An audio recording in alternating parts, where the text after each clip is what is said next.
as I have said, this is not for everyone. This particular section is not for everyone.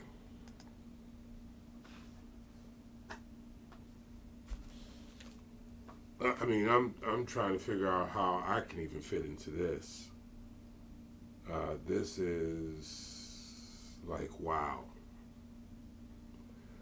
Leviticus 22 talks about the importance of separating yourself if you're called to be a son of Aaron. Now, I understand that we are not operating necessarily by this dispensation. But keep in mind, we're going from Genesis to Revelation. In other words, we're not skipping any book. It is telling how far away we are from this original standard today. I'm challenged because when I look at the requirements, I'm not sure if that's the right word. When I look at the standard that have been set for Aaron and his sons, now these are not just his immediate sons. These are people of that particular people group, which is the Levitical priesthood. So it's not just Aaron and two boys, two young men. No, these are his grandsons. These are people who have decided that that is their calling, if you will, using our language today. Because it's a wide word, which means that it's not specifically just his natural born sons. And then to separate even from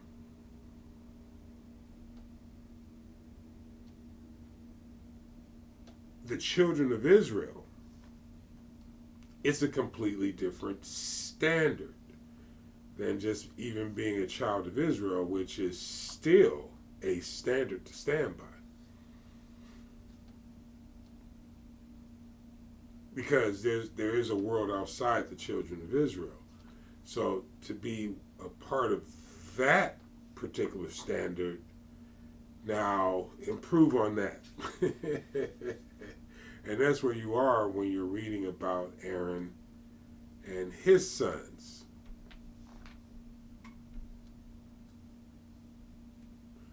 I was in a conversation yesterday about my,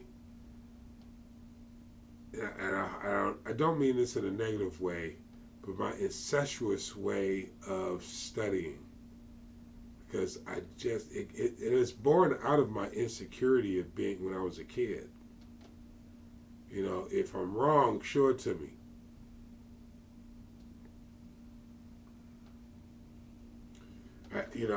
There's nothing wrong with being wrong if you can take correction.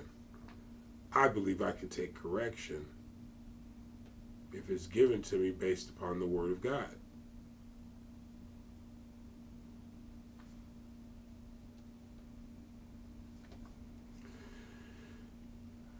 This is a different standard that we're talking about. We're talking about someone who is dedicated, whether it's Aaron or his son, someone who is dedicated to separating themselves from the very people that are coming to them for help.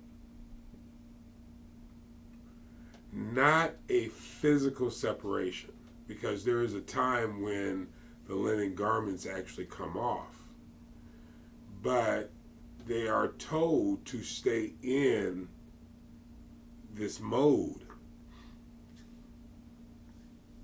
It's a very serious thing, from how I'm reading this, to be the ones who are making intercession for other people. Recently I've been reminded that, even though you think you're thinking the right way, you could take someone's intentions wrong. We have a responsibility to hope all things, believe all things. That's a standard that most people don't want to be held to. But this particular standard even goes all the way down to something that I'm truly working on in my life, which is not breaking your word, which is purity, which is defined literally. It's purity. And these are the standards that the sons of Aaron were called to.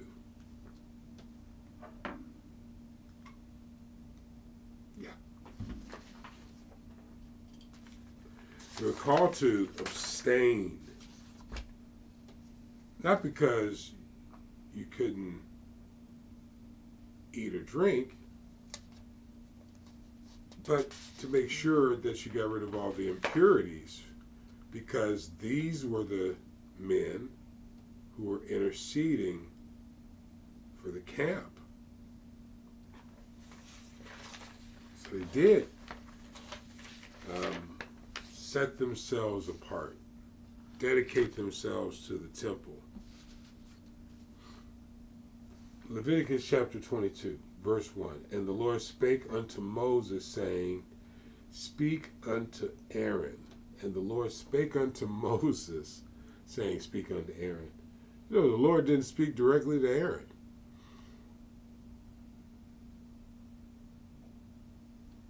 Speak unto Aaron and to his sons. That's that wide word, which means it means, and this is another fascinating thing to me. It actually means that it was their job to build the name.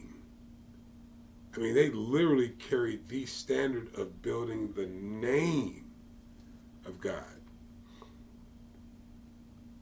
Anyway, this will turn into 40 minutes if I don't stop, and I don't want to make 2 videos on this. This just amazing stuff.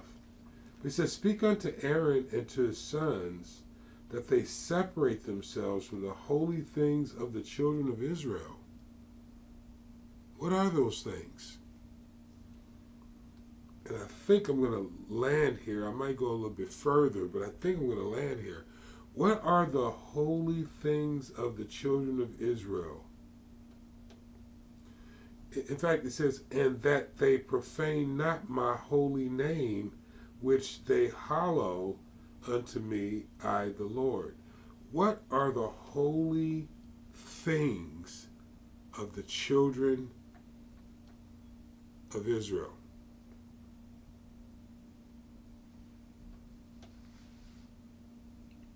Why is he telling them, Aaron and his sons, to separate, which is in here in my notes somewhere, just don't remember where I put them. There they are. But to abstain, to consecrate themselves from the holy things of the children of Israel. Let me tell you how I see it. And again, you study to show yourself approved. And this is for my kids and my grandkids, well, primarily my grandkids. For my grandkids and my brothers and sisters in Kenya. And whoever else is blessed by this material. this is a wonderful place to view God's heart towards all of us. The reason why is he calls some people to serve in a way that is dedicated to the enrichment of other people.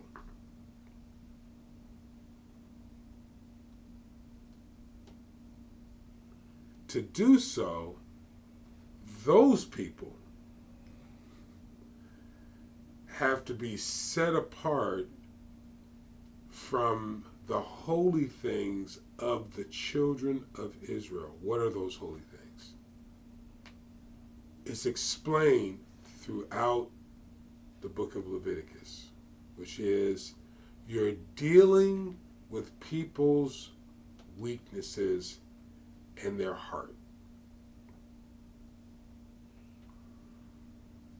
They are coming to you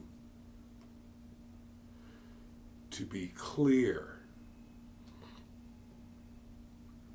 and to be clear without judgment. It says that right here.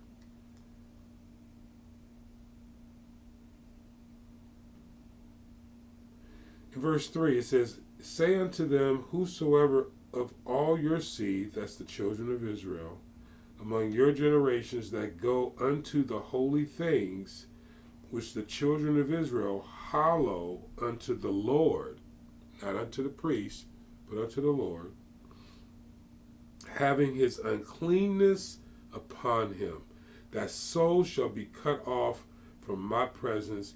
The uncleanness is the priest. "Having his uncleanness upon him." What is his uncleanness? Walking not in the purity, unjudgmental method or way of dealing with the children of Israel's hearts. The holy things. The set apart things. All those precepts and statutes that we've been reading all through the book of Leviticus on what the children of Israel were supposed to do. Did you really think that he was not going to set a standard for the very priests who were making intercession for them? And of course, you didn't think that, because of course he did. That's why there's a higher standard for a teacher. And I'm honestly not sure I can meet it. Because I got to tell you something.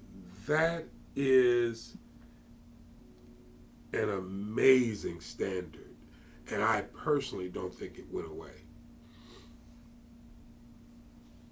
I personally think that today, when you're interceding for people, you have to dismiss yourself and allow God to work through you so that people can be healed.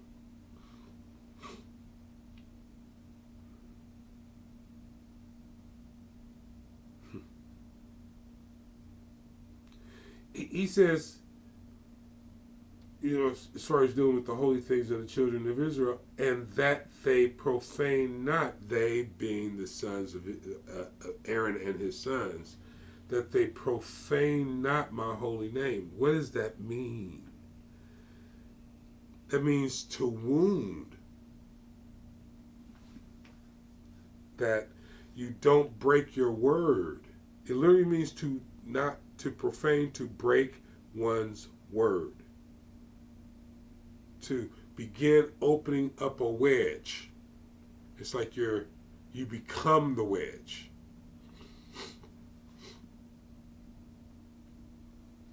You're like the player of an instrument, a flute in particular, a pipe. These are the defined words of someone who profanes God, that they profane God's name. It's not about cursing. It's about how you treat people when you're representing God. That they profane not my holy name, which they hallow or set apart. Hallow. That word hallow means to be clean. That they hallow unto me, that they cleaned unto me, that they consecrated, dedicated unto me. I had to pull the notes out for this one, and most of these I do without my notes. This, I couldn't do without my notes. This is amazing. Now, maybe it's not as amazing to you, but to me it's amazing because the sons of Aaron, and Aaron of course, but the sons of Aaron, those who are the apprentices, the ones that were coming up and learning these new standards. They didn't have these standards before. These are new standards. They were living in Egypt not according to these standards.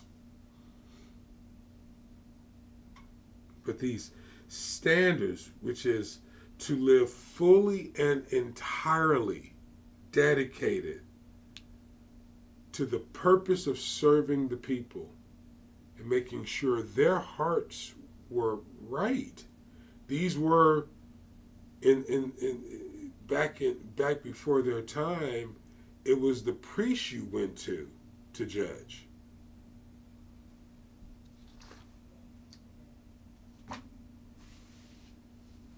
And it's the priest's job not to be so full of themselves that they do damage to the holy things of the children of Israel.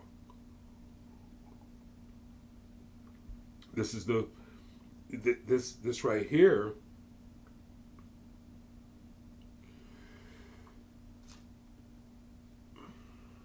Now, listen, I know this stuff isn't taught in churches. You probably don't teach these things. I'm talking about my brothers and sisters in Kenya in particular. But I think it's important that we begin to take a little bit more seriously our responsibility if we feel like we're called to ministry.